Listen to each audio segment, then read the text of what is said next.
Good evening. Welcome to South Asia Newsline. I'm Surabhi Sharma.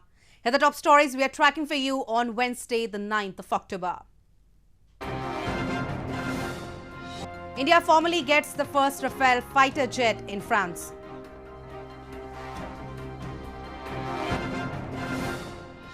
Pakistani Prime Minister meets Chinese leadership in Beijing.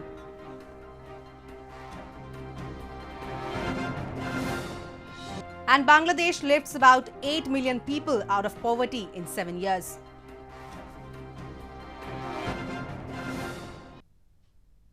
And now for all the details. Indian Defence Minister Rajnath Singh on Wednesday paid a visit to a French multinational Safran, the company which manufactures engines for Rafale fighter jets. Singh on Tuesday received the first Rafale fighter jet from French aircraft manufacturer Dassault Aviation.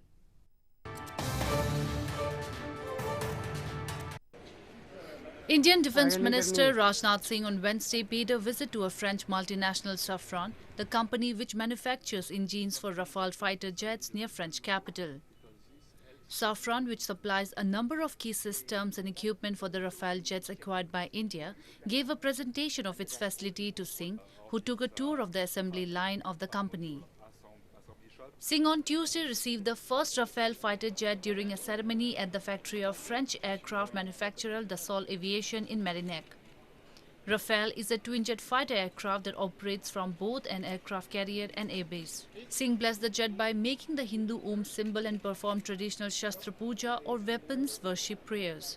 मुझे बताया गया है कि Rafale एक French शब्द है जिसका हिंदी में अर्थ होता है आंधी यानी गस्ट ऑफ विंड्स। मुझे पूरी उम्मीद है कि यह अपने नाम को सार्थक करेगा। हमारी वायुसेना विश्व की चौथी सबसे बड़ी वायुसेना है। मैं आश्वस्त हूं कि Rafale medium multi role combat aircraft हमको और मजबूती प्रदान करेगा तथा हमारी हवाई क्षमता को बढ़ाते हुए क्षेत्र में शांति और सुरक्षा सुनिश्चित करेगा।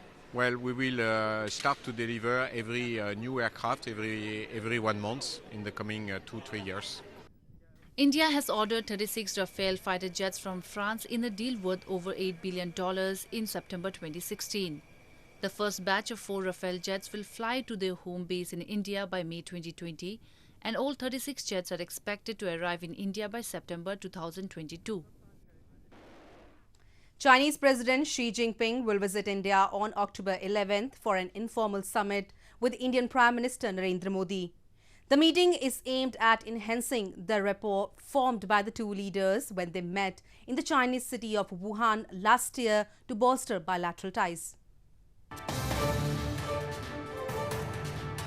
Chinese President Xi Jinping will visit India on October 11th for an informal summit with Indian Prime Minister Narendra Modi. India's Foreign Affairs Ministry in a statement said that Chinese President Xi Jinping will be visiting India's southern Chennai city from October 11th to 12th. The forthcoming summit will provide an opportunity for the two leaders to continue their discussions on overarching issues of bilateral, regional and global importance. Chinese Ambassador to India Sun Weidong, while also announcing the visit on Twitter, hoped that Xi and Modi's strategic guidance and friendship will usher China-India ties into a new chapter. Sun Weidong had earlier on Tuesday said that China hopes that India will provide a fair, friendly and convenient business environment to companies that are exploring Indian market. We should broaden our vision and take more holistic measures, such as increasing mutual investment, encouraging Indian companies to participate in China's International Import-Expo and upgrading Natula Border Trade Port to make the pie of cooperation even bigger and gradually reduce the trade imbalance in the process of cooperation and development of our two great countries. Prime Minister Modi and Chinese President's meeting is aimed at enhancing the rapport formed by the two leaders when they met in the Chinese city of Wuhan last year to help stabilize ties after standoff in another contested section of their long border. Pakistani Prime Minister Imran Khan on Wednesday met Chinese President Xi Jinping in Beijing to discuss issues of mutual interest. Earlier on Tuesday, during his meeting with his Chinese counterpart, both the sides also signed a number of bilateral agreements.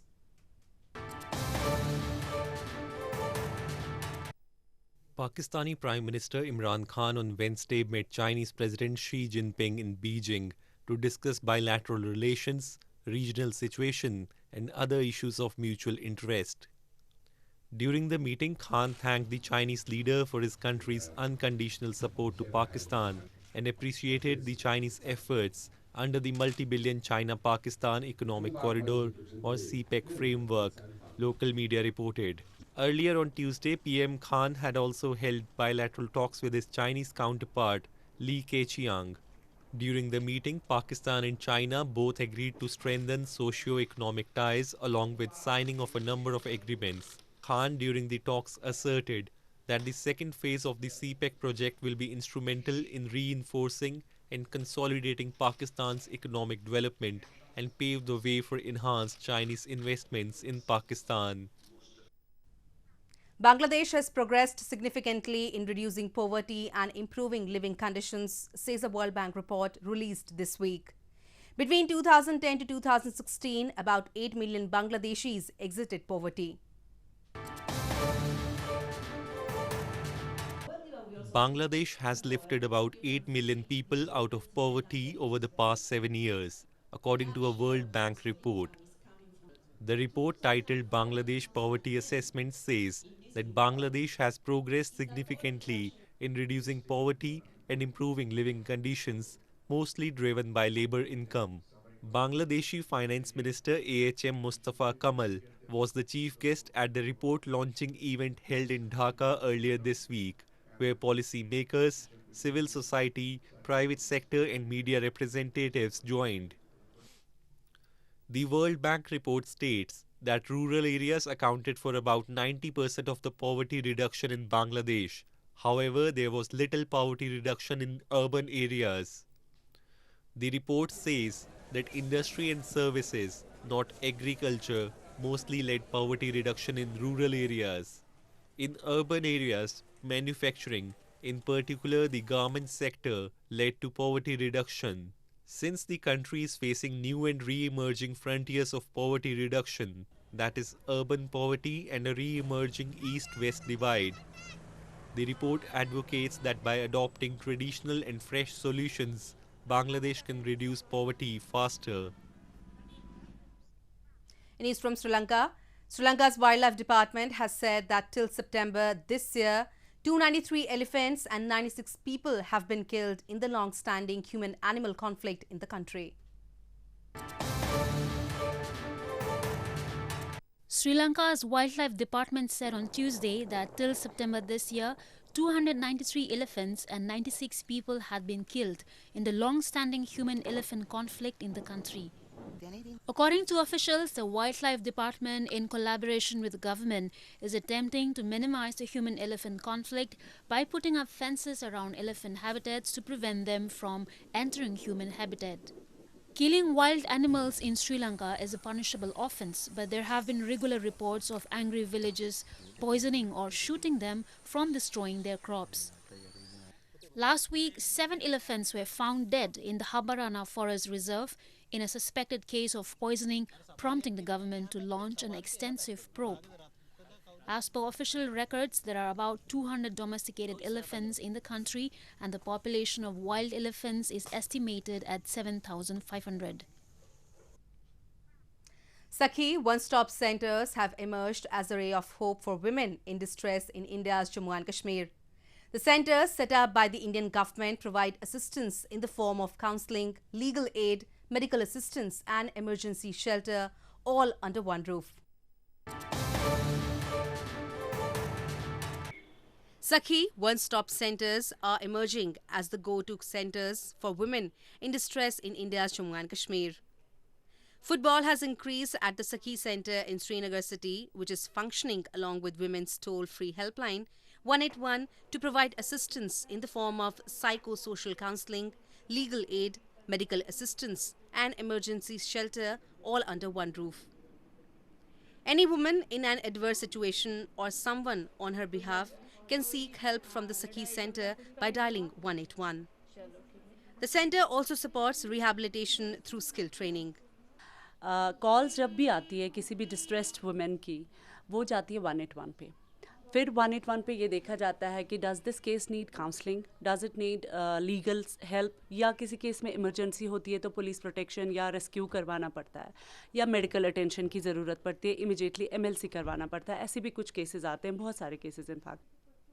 Extramarital affairs, domestic violence, dispute with in-laws and mental agony are some of the reasons that have been driving women to file cases against their spouses and seek assistance of Sakhi centers to fight for their rights and seek justice.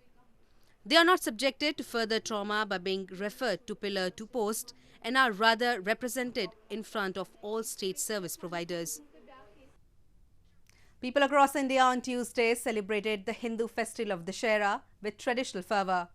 The Shara is regarded as the day when Hindu Lord Rama defeated demon king Ravana. The festival symbolizes the victory of good over evil.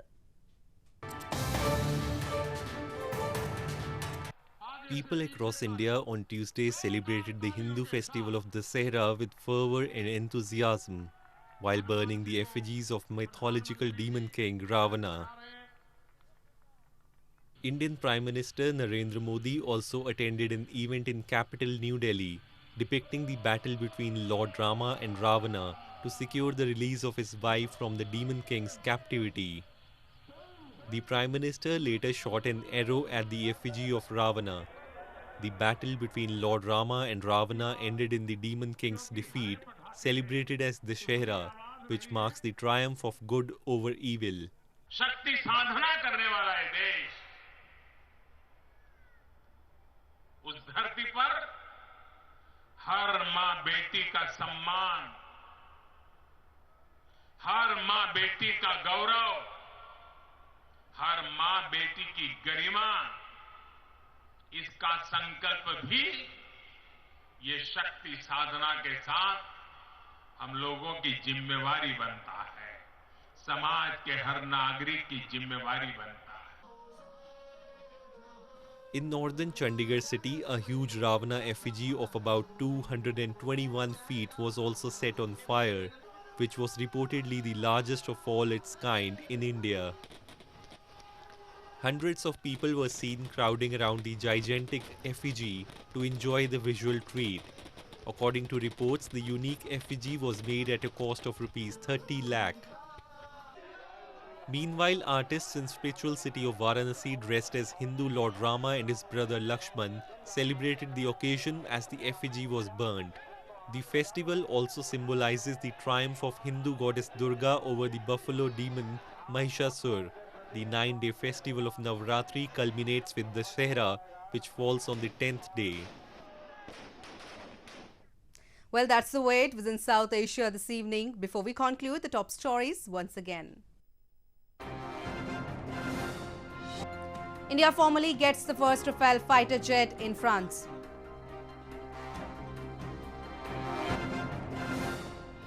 Pakistan Prime Minister holds bilateral talks with Chinese leadership in Beijing.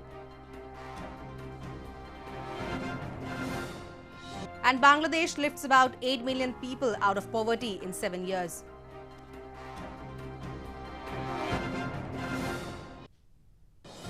Now viewers can watch the show on SouthAsiaNewsline.com. You can also visit us on Facebook.com/SAsia Newsline and follow us on Twitter @SAsia Newsline. That's all in tonight's edition. We will see you same time tomorrow. Good night.